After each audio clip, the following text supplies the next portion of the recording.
Welcome to the Wealthy in Pajamas podcast, where it's not all about the money, but it's not about the money.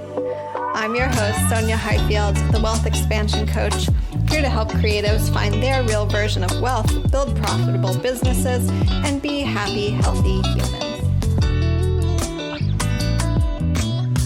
Hey everyone, welcome to today's guest episode. I'm so excited to introduce you all to Jacqueline Paumier. Did I pronounce that correctly? That sounds good to me. Close enough. No, we want to make it right. I'm so excited to have you here. Thank you so much for joining us. Thank you. Awesome to be here.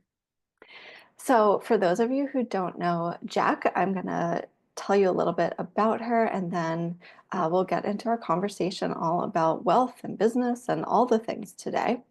And I have to say, I don't even remember exactly how we got connected, but I feel like the online business world is just really actually the smallest world, because I'm like, oh, here's all these amazing people, and you know all these other amazing people that are We're like in all bed around the company. world. Yeah. So Jack is a creative director and brand strategist that has been working in marketing for over a decade. And she's worked with brands like American Express and Mini Cooper and Fendi. So cool. And now specializes in helping business owners express their next level of embodiment in their business. So super cool. And I've been watching your journey for a little bit. Like you've had a pivot recently to new brand. Like, can you tell us about your journey, how you ended up where you are now, and what you're currently doing in the world? Yeah. A pivot, I call it like identity crisis is more like, which I think for anyone that's gone through a pivot, that's what it tends to feel like until you're on the other side of it. Yeah, I was doing copywriting for years for agencies, and I love that. Writing's always been something that comes very easily to me. I love the process of storytelling, right? And I think for a long time, it was one of those things where we look at what we do through a very literal sense of what we do. So, right, like I write copy, I do websites, sales pages, ads, all those fun things. But if I got to the heart of what I really loved doing, and the part that my clients were like, hey, I came in for the copy, but this is what I really got out of it. Um, it was being able to go in. We would always start off with these insane kickoff calls that sometimes like my clients would be in tears on the other side, and I'm like, I'm sorry. They're like, this was just supposed to be a kickoff call. Because I would just dig and look and search. And I think, even when I was a kid, I was like wanted to be an Egyptologist and dig for stuff. Like I've always been the person that likes to look for things, underneath. So as much as I love, like, okay, cool, I see what you're putting out in the world, I see how you're showing up, but what are you not showing us? What sides of you, gifts, passions, parts of your identity that are so badass, but have just been kind of hidden for whatever reason? What else is going on there? And how do we bring that to the forefront? So I kind of go through these questions with them and then kind of sit down, absorb it, get it, and then reflect back and say, okay, this is what I'm seeing. This is, am I right? And they'd be like, holy shit. Yeah, I felt that, but that was the first time I put it into words. And then take that and put that into copy, right? So as much as I was focusing on the copywriting part, which was great because I got very good at understanding them, their style, interpreting their voice very quickly. I think the magic was really in like bringing that clarity, distilling it for them, and reflecting it back into the world for them and their audience. And then I realized there's so many ways to do that outside of copy, right? So, um, we would finish the copy process. My clients would then go to do photo shoots, make their websites, all the stuff that you do after you've gotten your copy taken care of. Um, and they would come back to me while they were in the process of the other things and be like, hey, you really got it. Could you explain it to the photographer? Could you check out this website? Could you? And so after a while, I was like, I basically was doing a lot of creative direction before I even realized I was doing creative direction. Mhm. And finally, I sat down. Um, I was in a beautiful program called Evoke for one of my clients. She was like, run through it, tell me what you think. And it had like a little workbook that you go through. And I was going through the workbook thinking that you're supposed to pick a goal, answer some questions, and then just kind of go, right? And I was like, oh, I'm going to expand self-righteous. That was the name of my copy business. I'm going to expand it, and went through, and basically she like did in a workbook what I have been doing on calls with my clients. And I sent her a text so pissed off because all this stuff came up that I didn't know was hiding under the surface.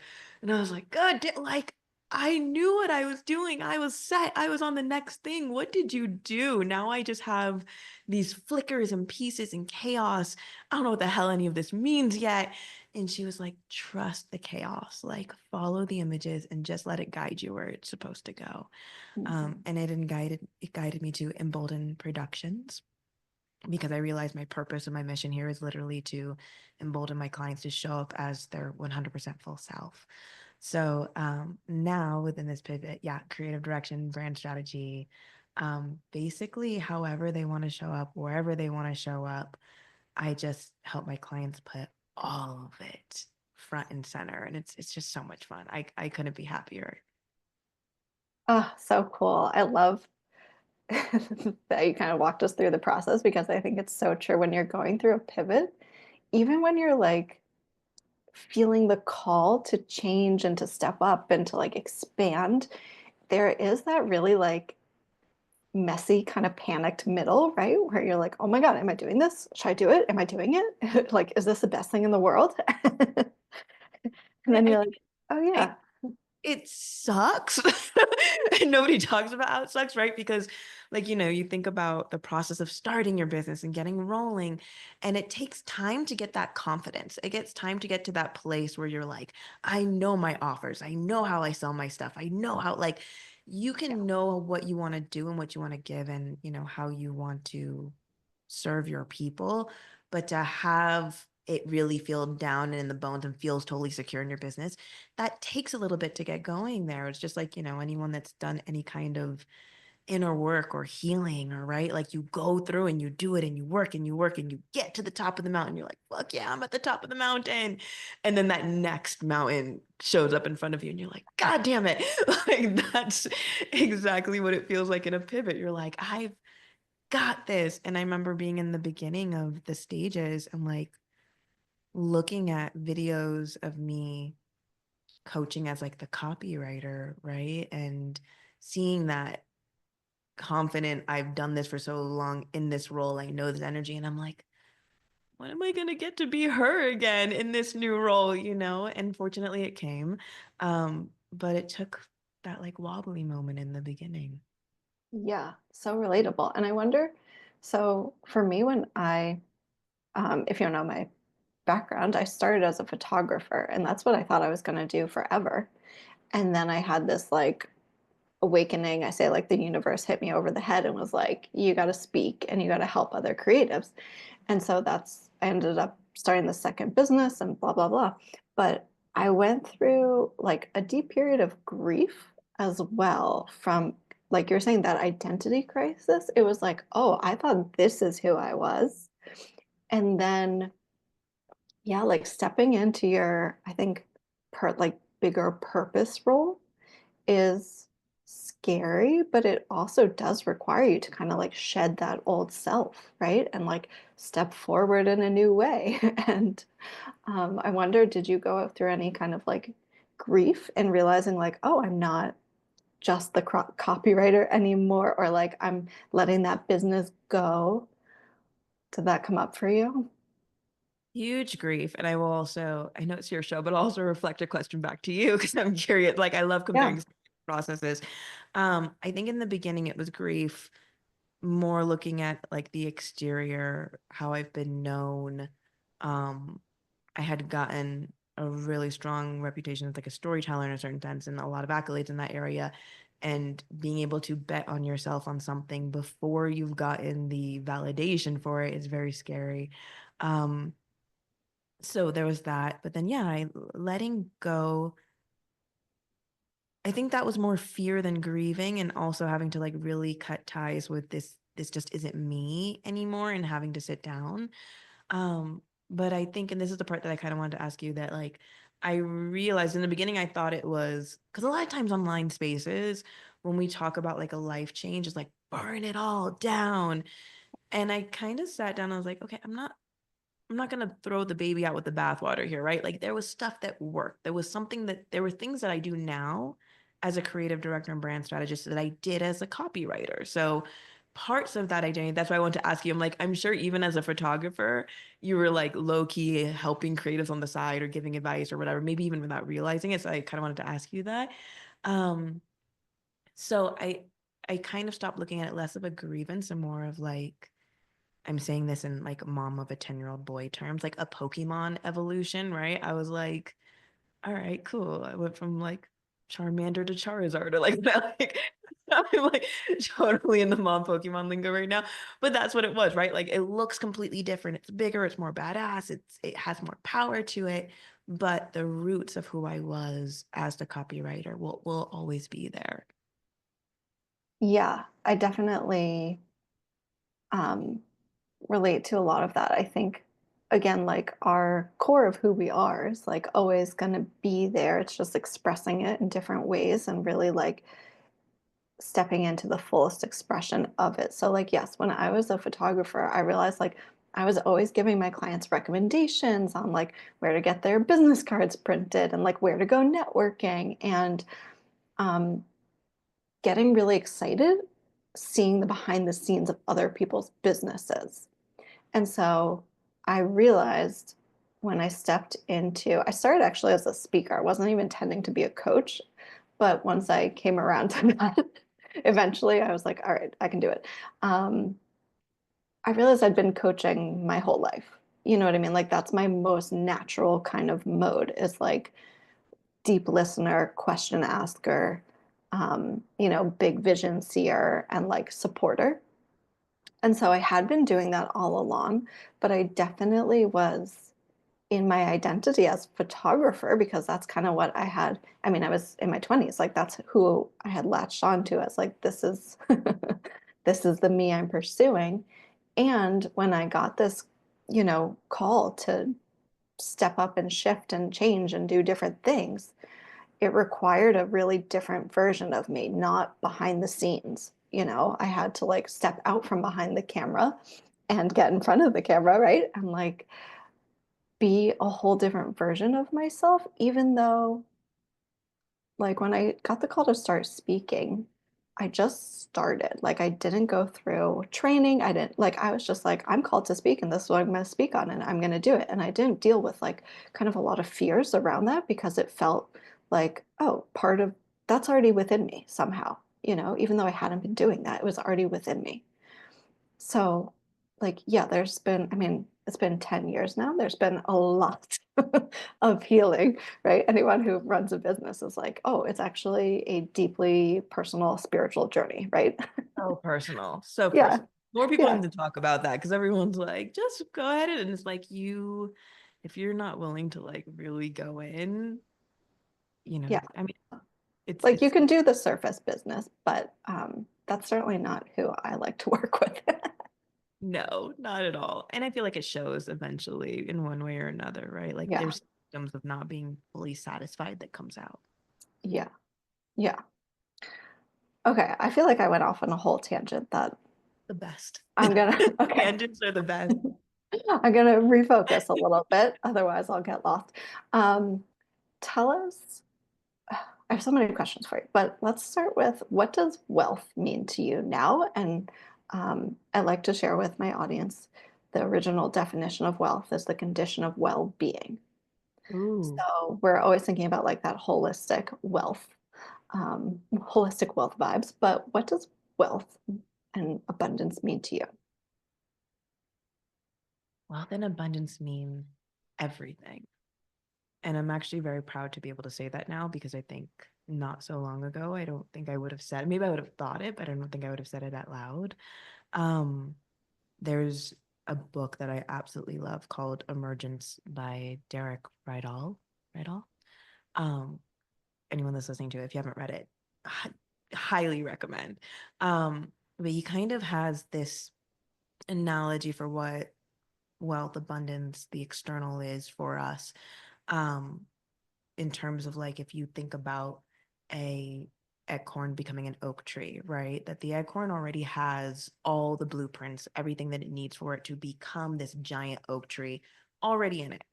So wealth definitely doesn't complete us, right? Like it's already in there. The acorn already has everything that it needs. Mm. However, the right soil, the water, the sunshine, these are the things that allows it to become its full itself.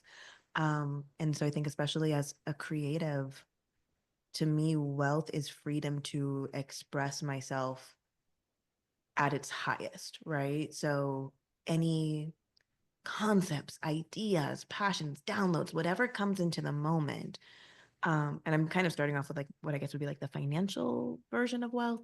Um, being financially wealthy allows me to go out into the world and create the things that are in my mind, what it Mm. allows me to actually fulfill the purpose that's in my heart. Um, as a creative, and I think in everything really, you know, you don't need to have a lot of financial wealth or abundance to be a great parent, right? Um, but there are things I want to do with my children, right? There are, um, you know, I remember my son and I just recently we did a one-on-one trip to New York together, and we did so much. Oh my God, this kid ran me. We did everything, and I'm actually like I was born in New York and lived there for a while. And so it was his first time visiting. We just did everything, all the touristy things you can imagine. And it was like a memory that I'll never let go of and that I don't think he'll ever let go of. Mm. Um, I'm a big, I'm a theater kid at heart. And so he and I went to see Hamilton, and it was very exciting. And like we went, we got like really good seats.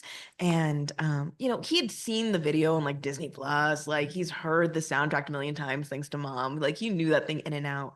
But watching his face being up close and realizing like seeing the actors move and the performance, and now we came back and now he wants to join theater classes and he wants to start acting and he wants to move to New York, right? So to me, there are things that are like there's no limit on it. I actually a while ago I did a post about this because you know, I've been dead ass broke before, like broke.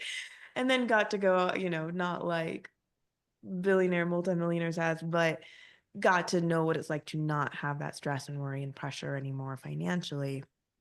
And I'd sat down and the best analogy that I had come up for it was it's kind of like switching from free Spotify to premium Spotify, right? Like you're still listening to music on free Spotify, but every now and then it like bumps in with that commercial and you're like, geez, okay. Like it just interrupts the flow for a minute.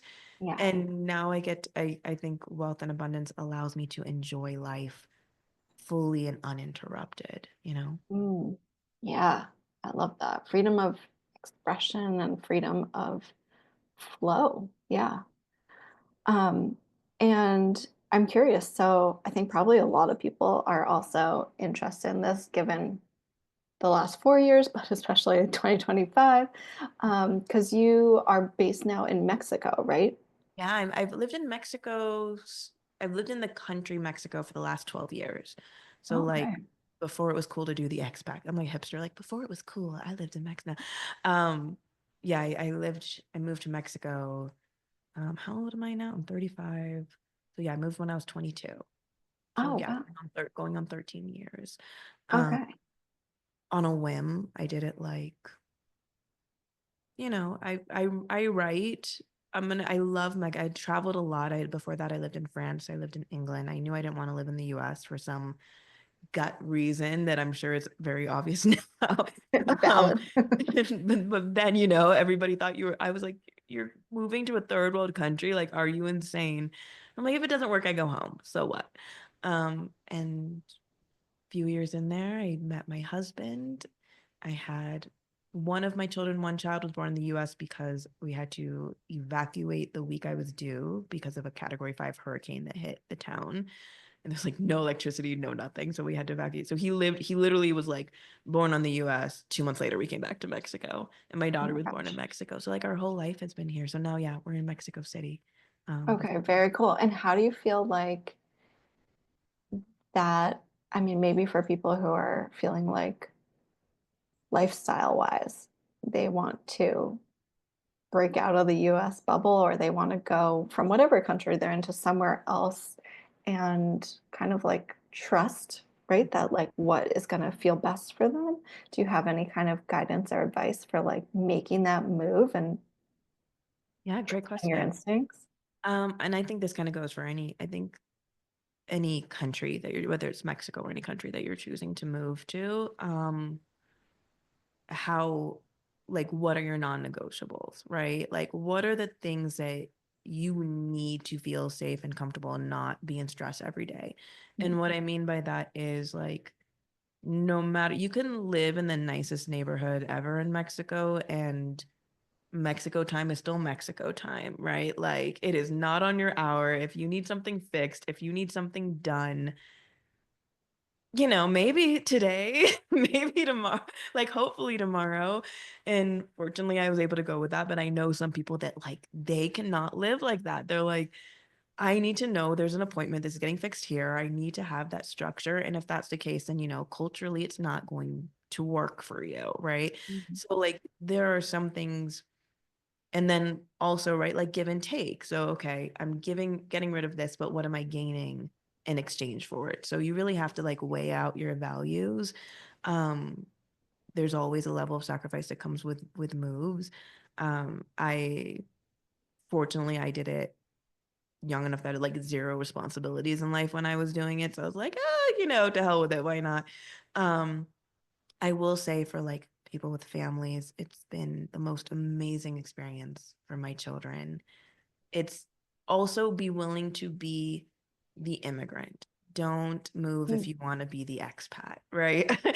So, what I mean by that is if you are seeing the move as like this big romanticized under the Tuscan sun type thing where like I'm just going to keep being the American, but I'm going to come to Mexico and expect everybody to like, but I'm just going to enjoy what's there and not really put myself in the culture, yeah, don't do it. Not just for you, but for like the good of the people that are around you.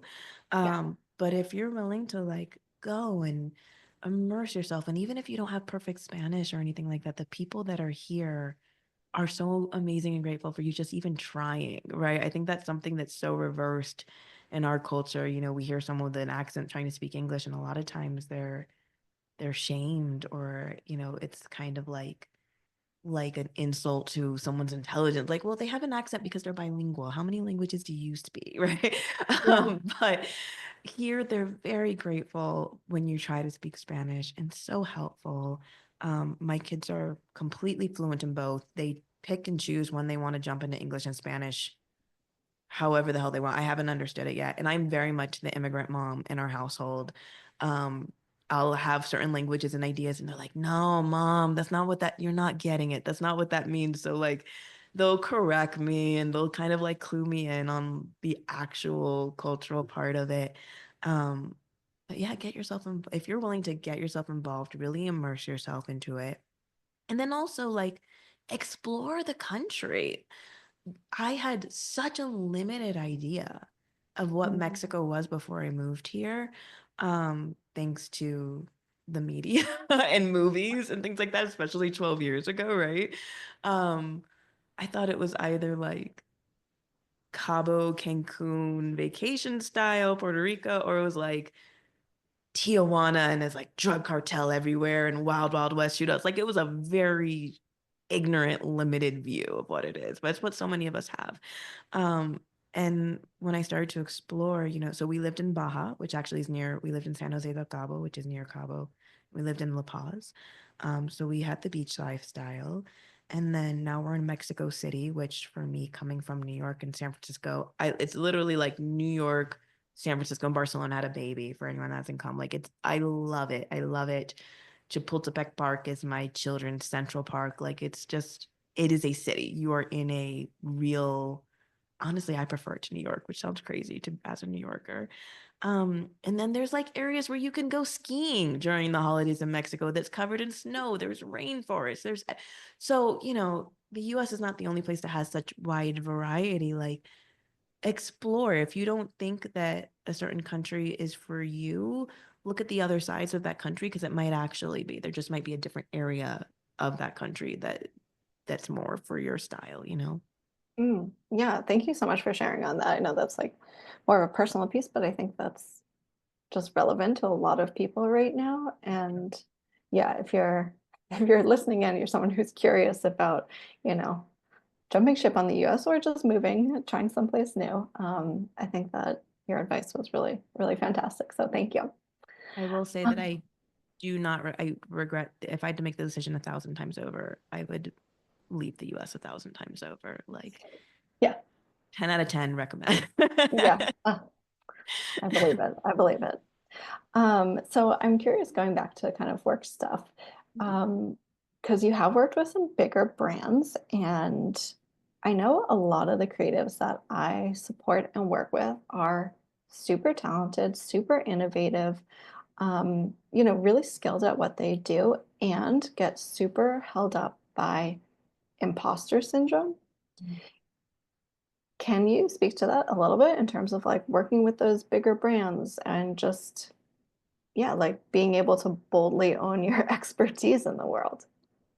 So it's funny because when I feel like I was almost shielded by imposter syndrome when I was working with the bigger brands, because I was actually at that time I had worked at I'd written copy for them through different agencies, right? Mhm. So like I was working as the lead copywriter for different agencies. We would have these major clients come in, would work with them, and then some of them after the fact, would continue through recommendations, things like that.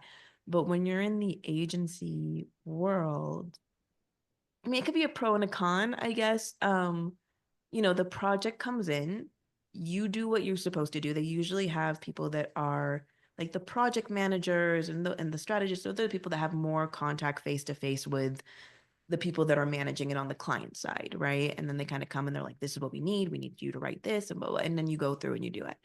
Um, and a lot of times you're just going so quickly that you get it and it's like thumbs up, thumbs down. Okay, cool. Thank you. Goodbye. Like, was it approved? Um, and then you move on to the next thing.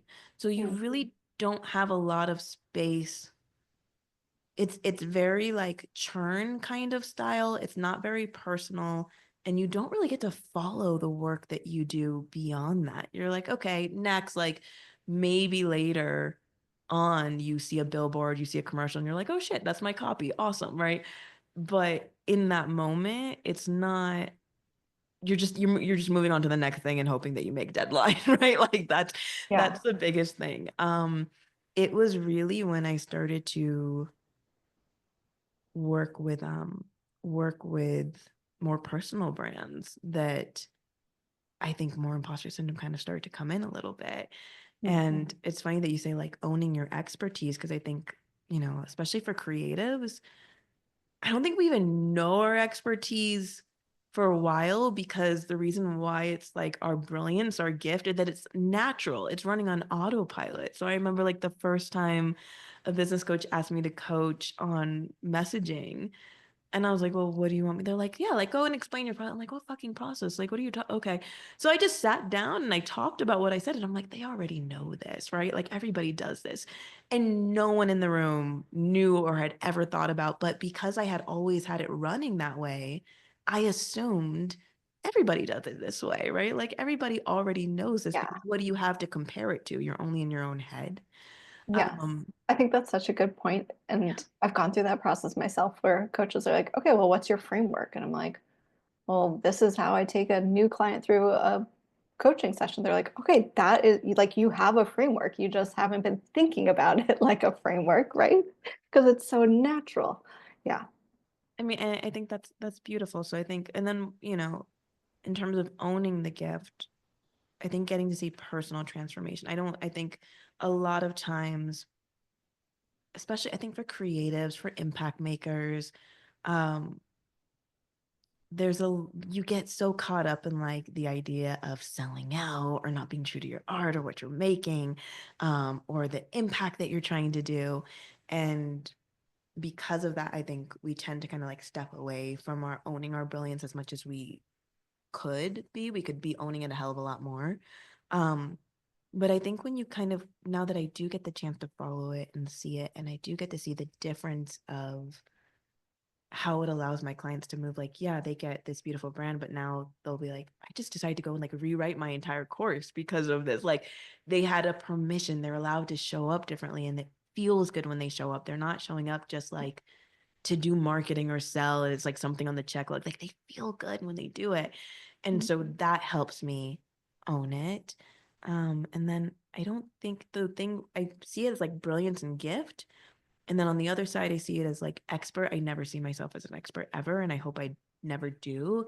More because I'm like an internal learner, and I think I have this fear that like the day I see myself as an expert, Thomas Keller, like the genius behind French Laundry, and just I'm a foodie, so like it's just Yeah. amazing chef.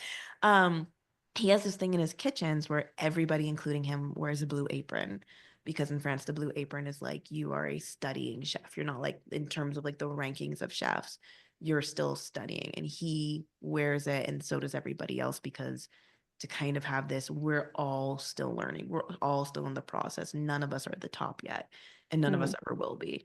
And I think I try to hold on to that, right? Like I'm not at the yeah. top yet. I'll never be at the top yet. I'm never done. I think that's such an interesting perspective because there's so much messaging out there about be the expert, own your expertise, all this stuff. And one thing that I don't remember where this quote comes from, but it always like comes to mind for me is that the best experts are actually the best students.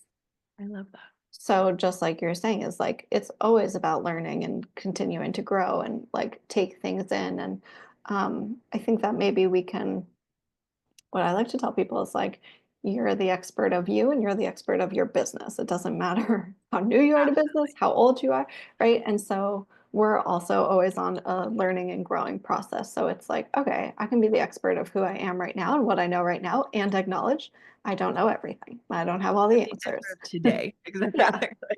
Yeah. This version of time. Yeah. Yeah. And there was something else you said that I wanted to touch on, and I'm going to see if my brain will allow me to bring it back. Oh, yes. So having seen some of the work you've done as creative director with people, I think I'd love to hear about like your confidence and like going going beyond the norm, going be above and beyond with your vision and actually like pulling it off because I feel like you're not doing small things and you're kind of like, here's the big crazy vision and let's fucking pull it off. And I know, like, when I was a photographer, I often had these big grand visions, but then I was like, I don't know how to I don't have the resources for that. Like, I don't know how to pull that off. And I think, like, for me, that was always a, a block in that, like, creative expression. But I feel like, what's your approach or feeling to, like, having the big vision and then actually executing? Thank you for seeing that. First of all, that feels very good to hear. Um, it always starts with, I always say like my clients are like the matches in the matchbox. I tend to bring in, and I'm so blessed that, a lot of people that I bring in are they want to do something differently. Not like, not like I want to go and be rebellious for the sake of being rebellious. Like there's something in them that wants to be a part of their brand or their industry that maybe usually isn't. Um, so for example, Brenda Lamelli, amazing. She and I've been working together for years. She's a health coach, and she's also a first generation. Her parents were immigrants from Mexico. She's gone through layers of ancestral healing. She has a lot of respect for that side of her identity, and as well as like it does influence her work as well, right? Because as a health coach and someone that's teaching to lose weight, like she says it beautifully. She's like, it's a little bit different, like when your cultural identity is like linked to your mother's tamales, like that. It's not so easy to just tell someone like go eat kale, right? Like there's more work and layers to be done there. And so she had built a beautiful brand. It was lovely, but it was all like these neutral palettes and very soft, a lot of what we see in the health industry.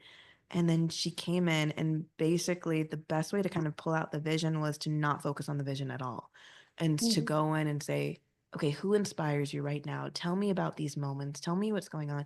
So literally everything that came into her photo shoot was pulled from something that's her in real life. It was just like a higher version of it. So after she did a lot of ancestral work, she had a photo of her grandmother that sits on her desk every day. And that inspired the idea for a full generations of women photography curtain that we had behind her in one of the shots. Um, she loves her some Bad Bunny. She loves edginess. She likes the Rihanna vibe. And so we did little subtle details like the sneakers that she had were actually a Bad Bunny sneakers that have two tongues in the sneakers instead of one because for to symbolize bilingualness. Oh. And every poster that we had on the wall, we had like a very vintage retro poster look represented. We had like the first Vogue cover ever printed in Spanish. We had like everything was part of her story. The range that came in her. So was, that big fur coat that she has was like kind of this, she has so much power in this like little package. And, we did that.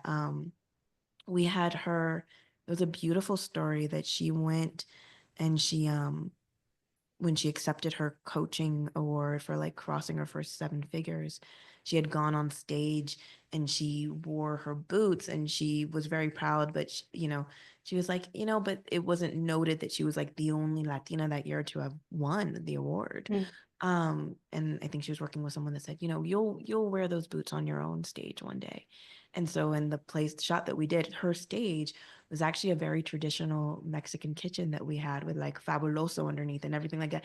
And she wore these badass, gorgeous, like knee-high boots on top of the kitchen, just like very proud. So, I mean, everything. I have another client, we just did this beautiful gold, leafing on her on the beach. And she coaches around abundance and letting it be naturally a part of you and understanding and owning it and what that looks like. So they're always the spark for me. They say something, their story says something, and then the idea comes out of it. And usually I send them a text. I always joke that all my clients get like a warning text message before I present the concept to them to be like, hey, prepare your nervous system. This is absolutely not like anything else that you have going on right now. I'd rather have you reel me in than push me out, right? To be like, Jack, this is a little too much. Like, we need to go in. I just texted a client yesterday. She has a shoot on Sunday, creative directed the entire thing long distance.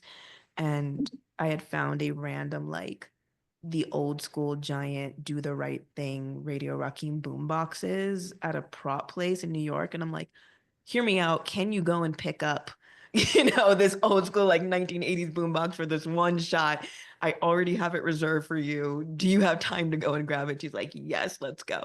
So it's always from them. And we all have that. We all have something in us, something beautiful and unexpected and cool. So I would love to take credit and be like, yeah, I'm bringing the unexpected thing. I'm not.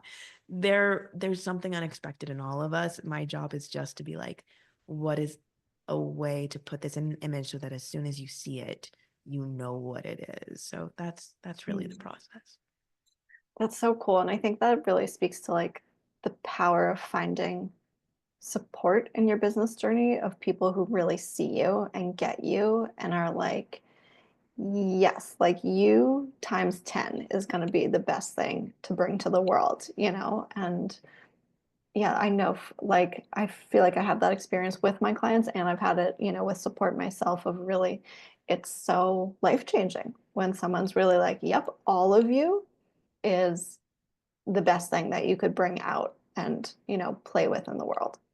Yeah, and put it forward, right? I tell my clients, you're not the surprise in the cereal box. Like, if you are starting to work with your clients and your clients are saying to you, oh my God, I had no idea you were so funny. I had no idea you were going to be so compassionate. I had no idea you were so edgy and like badass.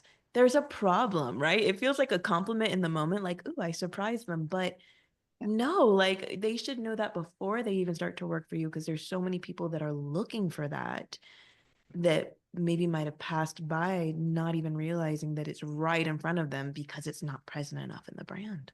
Yes. I think that's a really good like take home homework point for people is if like think about that feedback that you're getting, right? Are people constantly surprised by something or do you feel like you're not your full self? And that's kind of a delicate balance, I think, too, between personal and professional, how public you are, how much of your life you want to share. But I think that's a really good like reflection point of like, what are people always surprised by that maybe you're not sharing upfront? Totally. Or what are you sneaking in, right? Like Yeah. your business has nothing to do with anything creative, but you are so freaking excited when it's time to like jump onto Canva and make something pretty, like, and you that's like a highlight of the day for you. It's probably time to bring more creative stuff like into your business and your brand, right? If yours is very like neutral and clean and you're like my client and you are like straight up dancing in the kitchen to Bad Bunny and you feel the most amazing like that, it's time to like whatever. We have so many clues. Whatever's lighting you up in your day to day, if it's not in your business, it should start to be. Mm, yes, I love it. Okay, so Jack, tell us, where can people connect with you? What do you have going on for offers this year? Like, where can they find you on the interwebs? Yeah, so emboldenproductions.com.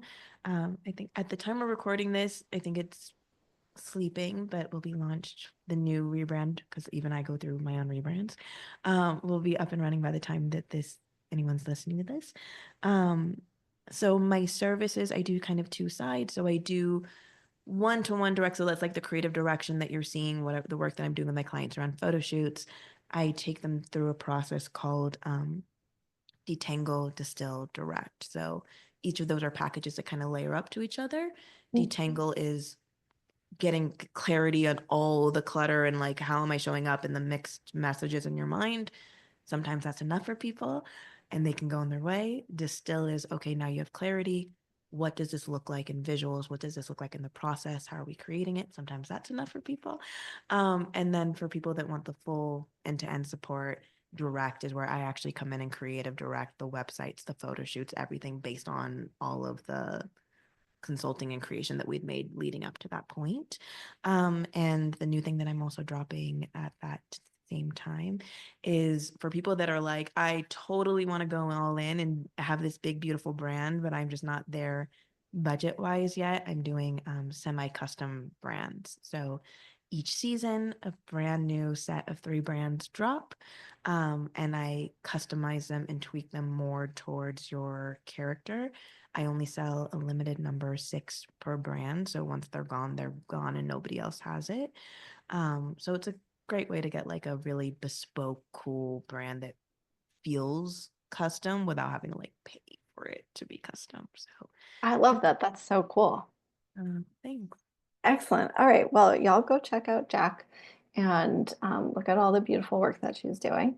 And thank you so much for being here. And before we sign off, I just want people who are listening and not watching the video to know that you're wearing magnificent blue silky pajamas with cheetahs or jaguars? Cheetah. So I Cheetah. have to, can I say a little something on the cheetahs? So that Yes. cheetah is actually a part of my personal. I think it's actually you can kind of like Yes, you can behind you too. behind me as well. I have the poster. Um, Particularly because cheetahs are they're not technically big cats, but one of the few cheetahs and pumas are like one of the only large cats that don't roar. And I love the concept that like something doesn't have to be roaring or loud, and yet it's powerful. It's be like no one's gonna have a cheetah in front of them and talk shit about a cheetah, right? Like the power and strength and elegance and grace a cheetah comes while it's still being silent. So Mm. it just felt very much like my clients and how we show up in the world of like we don't need to be in the middle of the room screaming to be proud and strong and powerful. We get to be the cheetah. Yeah, and like so chic. Like you don't even have, you're just a statement in itself, right? Oh my gosh, I love that. Thank you for sharing. Okay, Yeah. beautiful. Thank you so much for being here today. Everyone go follow Jack. And if you're needing a full brand reboot and creative direction, definitely connect with her. All right, everyone, we'll see you next time.